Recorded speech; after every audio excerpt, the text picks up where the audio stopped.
Olá, aluno! Vamos, a partir deste momento, discutir um pouco sobre a disciplina de Primeiros Socorros. Meu nome é Celide Oliveira, eu sou professora, mestre em Ciências da Saúde e responsável pela referida disciplina. Gostaria de ressaltar, antes de discutirmos um pouco sobre este universo que é os primeiros socorros, sobre a necessidade, sobre a relevância de que houve há algumas décadas atrás de rever e organizar, bem como atualizar todas as premissas básicas relacionadas a salvar vidas. Portanto, a partir de agora, nós vamos esclarecer algumas dúvidas. Com relação ao histórico dos primeiros socorros, teve início em 1966 nos Estados Unidos, quando houve a publicação de um estudo onde os índices estatísticos de vítimas de trauma atendidos eram realizados de forma inadequada. Peço, por favor, aluno, que leia, entenda inadequada e não de forma adequada. Para tanto, houve a necessidade de estabelecer regras, normas que estão vigentes de formas legais para que pudesse nortear a todas as pessoas envolvidas com o socorro às vítimas. Relacionados aos aspectos legais, ninguém é obrigado a praticar alguma ação a menos que exista uma lei que determine.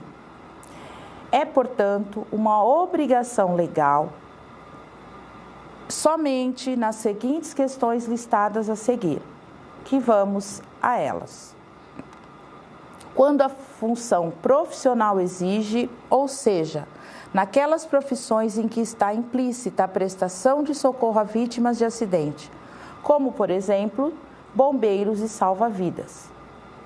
Quando pré-existe responsabilidade intrínseca, ou seja, no caso de haver relação de responsabilidade entre duas pessoas, como, por exemplo, pai ou mãe que presencia um filho sofrendo acidente ou um motorista de táxi cujo passageiro sofra uma parada cardíaca.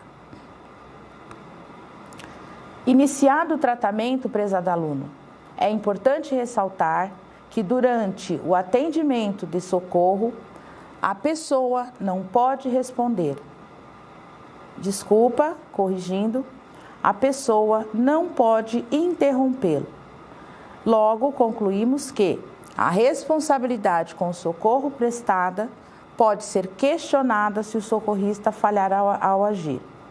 Portanto, podemos compreender desta primeira introdução, prezado aluno, que uma pessoa só estará apta para atender em casos de emergência, em casos de acidente, se ela estiver realmente preparada, tiver competência para tal. Caso contrário, se for, mesmo na intenção de ajudar a vítima, ela pode comprometer o estado atual desta vítima e, consequentemente, promover sequelas que podem ser irreparáveis e levar até ao caso a morte. Quando nos referimos a primeiros socorros, prezado aluno, precisamos conhecer as funções vitais. Para a verificação das funções vitais, se faz importante conhecer principalmente como elas, quem são elas, como elas funcionam e quais são seus parâmetros normais. Vamos a ela então?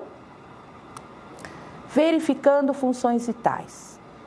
As informações sobre as funções vitais podem ser obtidas através dos sinais vitais, que são temperatura, pulso, respiração, pressão arterial.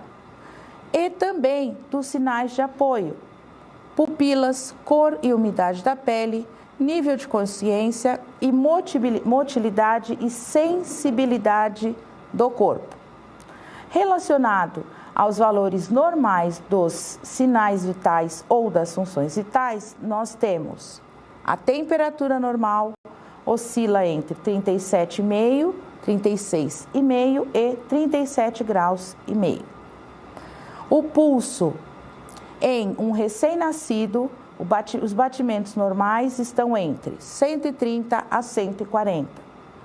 Com relação à criança, de 100 a 120. de 60 a 120 no adulto e 60 a 70 batimentos no idoso.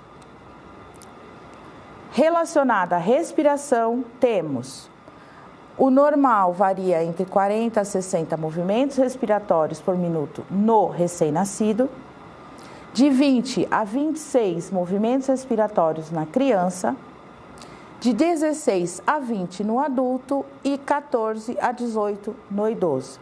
Ressaltando, prezado aluno, que estes valores eles são considerados normais.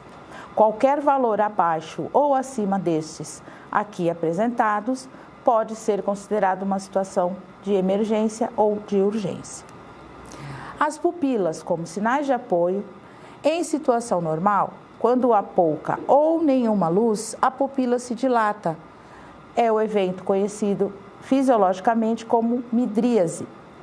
E quando há muita luminosidade, a pupila se contrai, conhecida fisiologicamente como evento miose.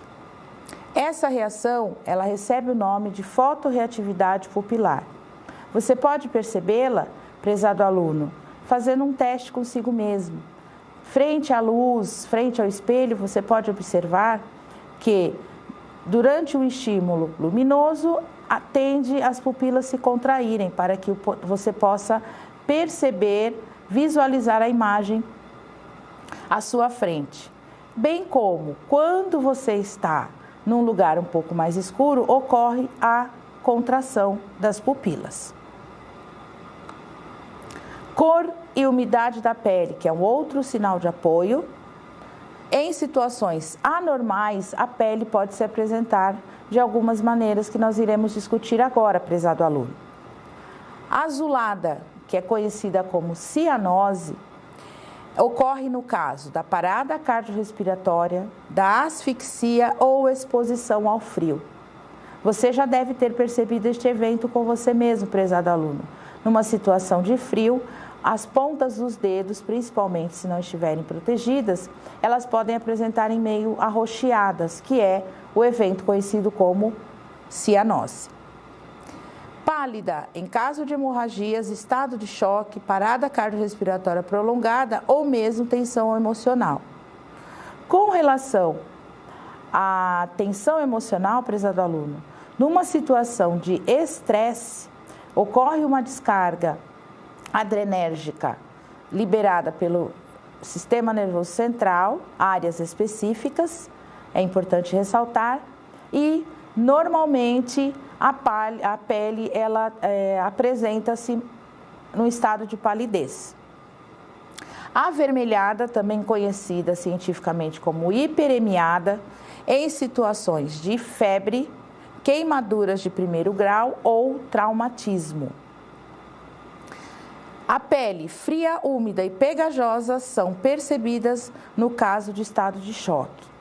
Prezado aluno, é importante o conhecimento dessas funções vitais e seus parâmetros normais? Sim, uma vez que, numa situação de urgência e emergência, a atuação do socorrista, de um profissional preparado, vai atender às exigências, às necessidades, melhor dizendo, da vítima em questão. Imagine uma situação em que um socorrista, um profissional não consiga identificar os valores normais das funções vitais, como é que ele pode identificar o que não está adequado, prezado aluno?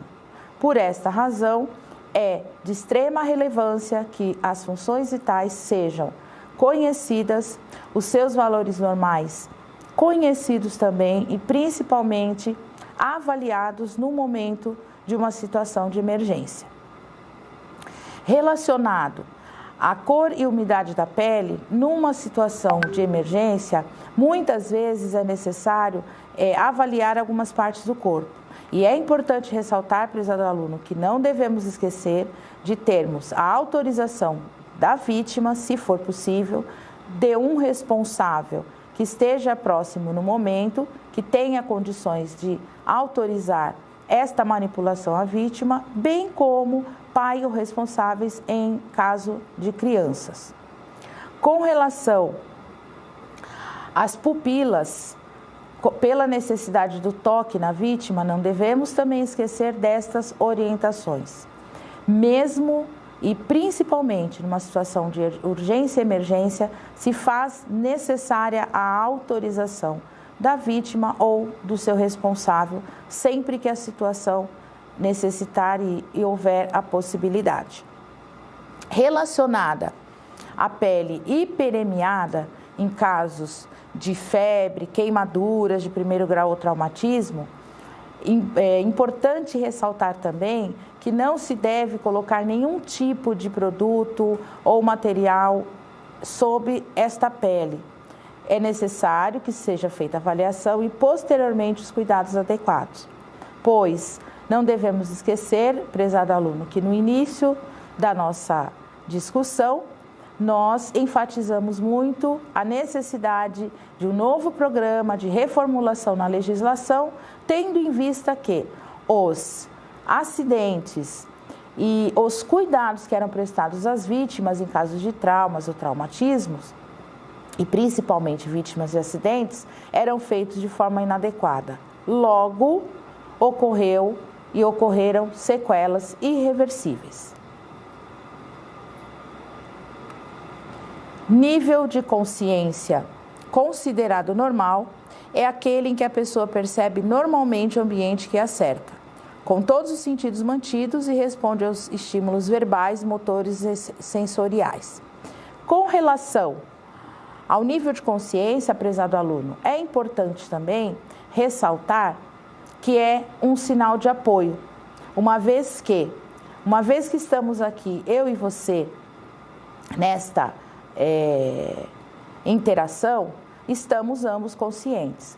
Numa situação de acidente, a vítima pode estar com seu nível de consciência alterado.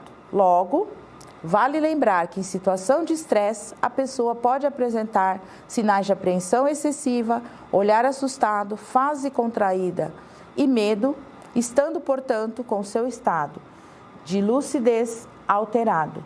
Numa situação de primeiros socorros, também é importante levar em consideração esta premissa, prezado aluno. Vamos agora para a nossa interatividade. Com relação aos aspectos legais do atendimento pré-hospitalar, é incorreto afirmar que: alternativa A, socorrista deve negar assistência em caso de urgência. Alternativa B, socorrista presta atendimento ao indivíduo em situações relacionadas ao alívio do sofrimento. Alternativa C, socorrista coloca seus serviços à disposição da comunidade. Alternativa D, socorrista presta atendimento com autorização do indivíduo. Alternativa E, respeitar o natural pudor e a intimidade do indivíduo. Prezado aluno, vou dar alguns instantes para que você possa pensar, refletir sobre o que foi discutido até o momento e retorne em alguns segundos para a nossa resposta.